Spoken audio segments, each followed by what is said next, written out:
রবীন্দ্রনগর থানায় প্রিয় আইসি স্যার বদলি হয়ে যাওয়ায় এক আবেগঘন সংবর্ধনা অনুষ্ঠান। নির্বাচনের মুখে প্রশাসনিক মহলে বড় রদবদল, আর সেই রদবদল ঘিরেই একদিনে তৈরি হলো চমকপ্রদ পরিস্থিতি। রবীন্দ্রনগর থানার আইসি সুজন কুমার রায় বদলি হয়ে যাচ্ছেন পূর্ব মেদিনীপুরের পাঁশকুড়া থানায়। মাত্র 8 মাসের কর্মকাল, কিন্তু এই অল্প সময় এলাকার মানুষের মনে জায়গা করে নিয়েছিলেন তিনি। সাম্প্রদায়িক উত্তেজনার পরিস্থিতি সামাল থেকে শুরু করে কঠোর আইন শৃঙ্খলা রক্ষা সব ক্ষেত্রেই ছিল তার দৃঢ় ভূমিকা। ময়লাটিপোর ভয়াবহ অগ্নিকাণ্ডে ক্ষতিগ্রস্ত পরিবারগুলোর পাশে দাঁড়িয়ে আশ্রয়, খাবার, পোশাক ও ছাত্রছাত্রীদের বই খাতার ব্যবস্থা করেছিলেন তিনি। নারী শিক্ষার উপর বিশেষ জোর দিয়ে সহিংসতা এনজিওর সঙ্গে যৌথ উদ্যোগে বাল্যবিবাহ রোধে চালান সচেতনতা অভিযান। একসময় প্রায় প্রতিদিন নাবালিকা বিয়ের অভিযোগ এলেও তখন তা কমে মাসে 1-2টিতে নেমে এসেছে। ফুল আর অশ্রুভেজা বিদায় তাকে বিদায় জানায় রবীন্দ্রনগর। কিন্তু চমক এখানেই শেষ নয়। প্রথমে জানা যায় তার জায়গায় ফিরছেন মোহাম্মদ ফিরোজ আলী, যিনি আগেও 2 দফায় এই থানার দায়িত্ব সামলেছেন। 24 ঘন্টা কাটতে না কাটতেই ফের বদলে গেল সিদ্ধান্ত। অবশেষে নতুন নির্দেশ অনুযায়ী রবীন্দ্রনগর থানার নতুন আইসি হিসেবে দায়িত্ব গ্রহণ করছেন বসিরহাট পুলিশ জেলার হাসনাবাদ থানার আইসি খন্দকার সাইফুদ্দিন আহমেদ। মাত্র একদিনের পোস্টিং দেখিয়ে মোহাম্মদ ফিরোজ আলীকে তার পুরনো জায়গায় ডায়মন্ড হারবার পুলিশ জেলার ইন্সপেক্টর অফ পুলিশ ডিআইবিতে ফিরিয়ে দেওয়া হলো। একদিনের মধ্যে প্রশাসনিক এই রদবদল ঘিরে এলাকায় শুরু হয়েছে জোর চর্চা। রবীন্দ্রনগর থানায় এভাবে শুরু হয়েছে নতুন অধ্যায়। আশ্রুতিতে থেকে যাচ্ছে মানবিক এক আইসির গল্প। মহেশতলা থেকে শেখ মনির রিপোর্ট, RGM.News। দীর্ঘ 8 মাস ধরে আমাদের থানার যে ডেভেলপমেন্ট বলুন বা যে শান্তি শৃঙ্খলা রাখার জন্য যে চেষ্টাগুলো করার, সেগুলো আপনারা করেছেন, সহযোগিতা করেছেন। আমাদের উত্তরণটা চলবে। এটা পাপ্পু আছে, পাপ্পু কোথায় গেল? পাপ্পু আছে, ওকে বলেছি ঠিকঠাক করে দেখে নিতে। এছাড়াও মানিকদা, পিনাকিদা বা আমাদের অফিসার যারা কমলেশ এরা আছে, এরা ঠিকঠাক করে চালিয়ে নেবে। আশা করি উত্তরণ থেকে আগামী দিন আমাদের 5টা হলেও ছাত্রছাত্রী আসবে, যারা আগামী দিনে মাধ্যমিকে একটা ভালো নাম্বার তারা অ্যাকোয়ার্ড করতে পারবে, সিকিউর করতে পারবে। সবার মঙ্গল কামনা করে আমার বক্তব্য আমি এখানেই শেষ করছি। সবাই ভালো থাকবেন। আর এখন ইলেকট্রনিক্স যুগ, ফেসবুক, হোয়াটসঅ্যাপ আছে, দেখা হবে। সরাসরি না হলেও ইলেকট্রনিক্স মিডিয়ার মাধ্যমে দেখা হবে। সবাই ভালো থাকুন।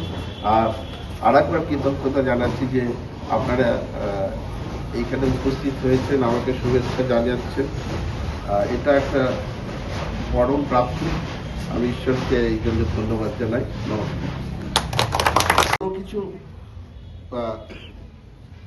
মন্তব্য করার আগে একটু ভেবেচিন্তে মন্তব্য করবে, যাতে মানুষের কখনো ব্যক্তিগত মনে আঘাত না লাগে, ধর্মে আঘাত না লাগে, বা কেউ যদি কুকথা কয় তোমাদেরকে, সেটা শুনবে না। মনে রাখবে, ধর্মের যারা সুশ্রুতি দিয়ে এখানে সমাজে অশান্তি সৃষ্টি করে, তারা একটা ব্যবসায়ী। সেই ব্যবসায়ীদের কথায় কখনো কান দেবে না। কোনো রকম এইখানে আশেপাশে যদি তোমাদের দেখো মদের ঠেক চলছে, এইগুলি তোমরা জানিয়ে দেবে থানায়। তোমরা যদি না পারো, অন্তপক্ষে তোমাদের দিদিমণিদের জানিয়ে দেবে, মাস্টারমশাইদের জানিয়ে দেবে। আমাদের কাছে বহু তোমাদের মতো ছাত্রছাত্রীরা দিদিমণিদের বা মাস্টারমশাইদের মাধ্যমে খবর দিয়েছে। সেই সব মদের ঠেক বা যে সকল নেশার যে সকল জায়গাগুলো আছে, আমরা অলরেডি প্রচুর ভেঙে দিয়েছি। এখন তোমরাও এগুলো দেখবে। তোমাদেরকে পুলিশকে বলতে হবে না, তোমাদের টিচারদের বলবে যদি কোনো অসুবিধা হয়। বাকি থানার যারা আছে, তোমাদের দিদিমণিদি বা মাস্টারমশাইদের কাছ থেকে যদি খবর আসে, নিশ্চয়ই সেটা পার্সু করে এবং আগামী দিনেও করবে। আর কিন্তু আমি ব্যক্তিগতভাবে বিদায় সংবর্ধনা কথাটা খুব একটা পছন্দ করি না। আমরা যেটা নিজেরা ব্যবহার করি যে wishing for a new journey, মানে এক নতুন যাত্রার জন্য শুভেচ্ছা। তো আমরা সেইভাবেই ভাবি। বিদায় কথাটা শুনলেই বেশ মনে কষ্ট, দুঃখ, মনটা ভারী হয়ে গেল মনে হয়। অনেক ছোট ছোট বাচ্চা স্যার এসছেন, সত্যি অনেক অল্প পরিসরে আমরা স্যারকে পেয়েছি। আমরা তার থেকেও আরো কম। বেশ কয়েক মাস আগেই স্যারের সাথে আমাদের প্রথম পরিচয় বা আলাপ হওয়া। সেই সূত্রে চিলড্রেন্স ডের প্রোগ্রাম অ্যারেঞ্জ করা নিয়ে স্যারের সাথে প্রথম আলাপ শুরু হয়। তখন প্রথম বুঝতে পেরেছিলাম যে স্যার বাচ্চাদের প্রতি ঠিক কতটা ডেডিকেটেড। থানার বড়বাবু উনি নাই পারতেন, অত ক্লোজলি বাচ্চার সাথে নাও মিশতে পারতেন। এই এলাকার ভেতরের দিকটা আমরা গেলে নিজেরাই দেখতে পাই এলাকার পরিস্থিতিটা ঠিক কি, কেমন বাড়ি, কেমন জায়গা, কেমন অবস্থা। সেখানে দাঁড়িয়ে উনি নিজে প্রেজেন্ট থেকে একটা প্রোগ্রাম করা, বা সেই প্রোগ্রামটা শুধু প্রেজেন্ট থেকে করা নয়, তার আগে অর্গানাইজ করা, একদম শুরু থেকে শেষ নিজে দাঁড়িয়ে থাকা, এটা কিন্তু সবার বিশিষ্ট পক্ষে সমাজসেবী সম্ভব আমাদের নয়। থানার খুব কাছের লোক। এছাড়াও বিভিন্ন রকমের বাচ্চাদের নিয়ে যে অ্যাক্টিভিটি গুলো বা যে কাজগুলো উনি করে থাকেন, সেটা আমরা ভীষণভাবে দেখতে পাই। কোচিং সেন্টার, স্যার আজকে অন্য জায়গায় নিজের জায়গা পরিবর্তন করছেন, কাজের ধরন নিশ্চয়ই নয়। উনি রাস্তা অনেক রকম দেখালেন আমাদের, আমরাও চেষ্টা করব সেই পাথটা ফলো করার। আর স্যার তো আছেন গাইডেন্স দেওয়ার জন্য। আপনার বড়বাবু যে এইভাবে এগিয়ে আসতে পারেন বোধহয় এর আগে আমরা দেখিনি। তাই রবীন্দ্র বালিকা বিদ্যাপীঠ, রবীন্দ্রনগর এলাকা এবং ব্যক্তি হিসেবে ওনাকে কুর্নিশ, ওনাকে কৃতজ্ঞতা জানাই। ওনার সামনের জীবন সুন্দর হোক। উনি যে অঞ্চলে যাচ্ছেন একটু হিংসে হচ্ছে স্যার, খুব হচ্ছে যে আপনি আমাদের ছেড়ে অন্য জায়গাতে প্রসিদ্ধ করতে যাচ্ছেন, সমৃদ্ধ করতে যাচ্ছেন। ঠিক আছে, যান, ছেড়ে দিলাম, কিছু করার নেই, কিন্তু আমাদেরকে ভুলবেন না। আমরা কিন্তু কেউ ভুলছি না আপনার কাজ, এবং আপনাকে আমরা সবসময় মনে রাখবো। আমাদের মেয়েরা মনে রাখবে, আমাদের এলাকার মানুষ মনে রাখবে।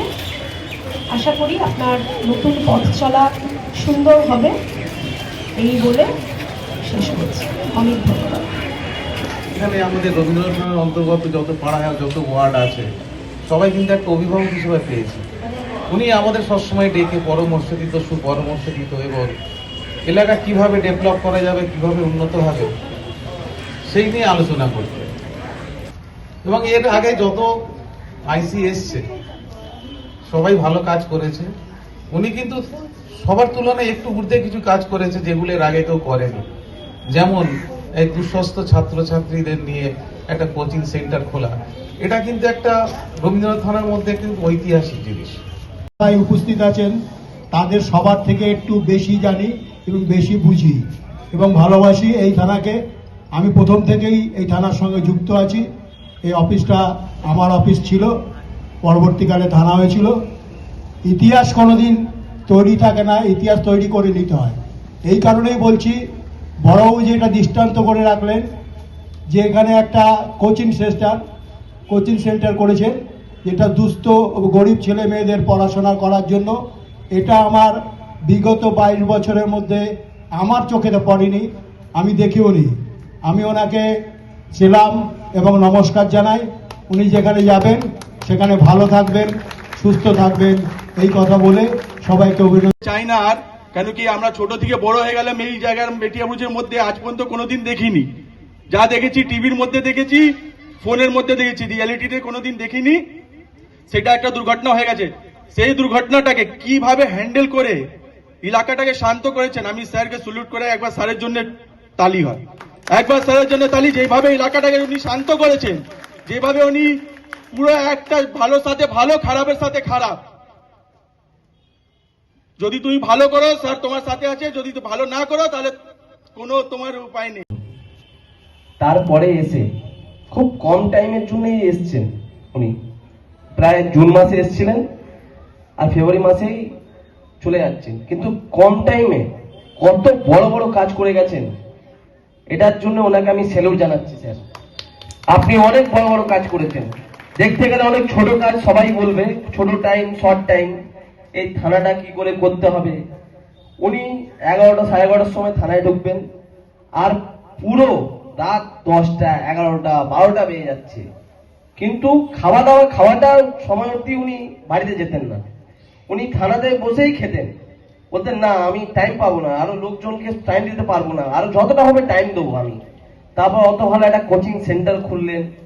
তারপরে ক্রিসমাস 25 ডিসেম্বর 10 নম্বর ওয়ার্ডে একটা ইনসিডেন্ট হয়, সেখানে বাচ্চাদেরকে কাপড় দেওয়া, ওদের মানে আমরা নতুন বছর ক্রিসমাস সেলিব্রেশন করছি, তাদের তো ঘর বাড়ি অনেক কারো পুড়ে গেছে, সেইটা নিয়ে উনি যার চিন্তা ভাবনা, উনি সেই রাত্রিরে ভাত খাননি, আমি জানি স্যার আপনি ভাতটা খাননি, কিন্তু ওনারও খারাপ লাগে।